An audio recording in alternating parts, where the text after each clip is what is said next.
Thank you, Mr. Chairman. I'm going back to my apocalyptic view of this whole thing, okay? And I guess I may have been influenced by Arnold Schwarzenegger, in those movies, with coming from the future and these machines battling each other. And I think that it's not too far off. I mean, it's not going to be like that, but I'm saying the machines battling each other is going to be constant. So the artificial intelligence battling the artificial intelligence until the one that is dominant will defeat one and penetrate and defeat the system, whether it's the aggressor or the defender. But which to me makes it much more important that we are resilient and that we're not wholly dependent on anything.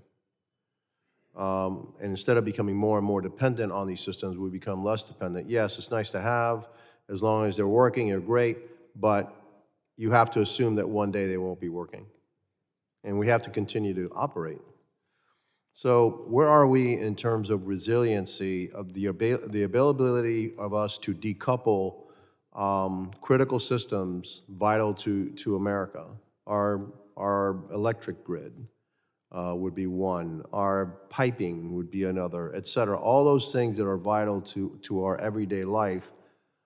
Where is CISA in trying to get companies and the American government to be able to decouple or extract itself from the automated systems and still give us the ability to operate? Because I do believe that every one of those systems eventually will be compromised, eventually will be overcome, eventually will be attacked, and we may find ourselves in really bad shape, especially if it's an overwhelming kind of attack to try to cripple the America. So, anybody want to tackle that one?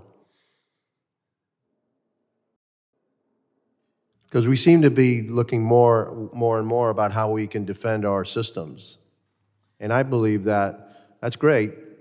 But those systems are going to be compromised one day. They're going to be overwhelmed one day. So we have to have a way to not be so dependent on those systems so that we can continue to operate.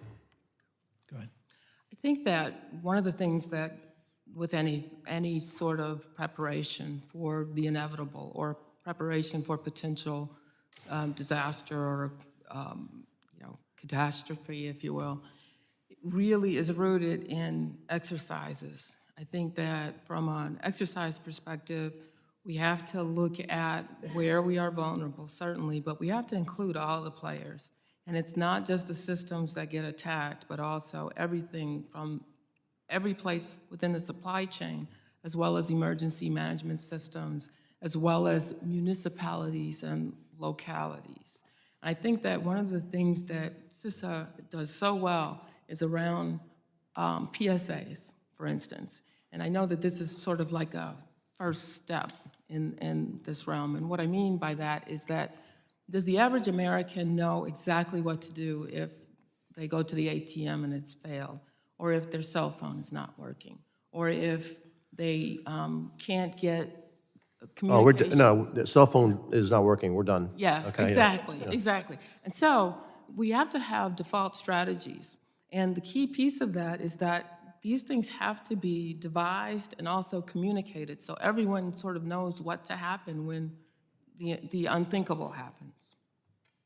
Yes, Swanson. Something to add here, you mentioned AI attacking AI. What is actually being attacked and what is vulnerable? What is vulnerable is the supply chain. It's how AI is being built. It's the ingredients, as I mentioned before in my cake analogy. Most of AI is actually built on open source software. Synopsys did a report that 80% of the components in AI is open source. Open source is at risk. CISA can set guidelines and recommendations and also, with the government's help, bug bounties to actually go in there and secure the supply chain. That's what AI will be attacking. I'm not so much, I know about the supply chain. I was actually worried about the critical infrastructure itself.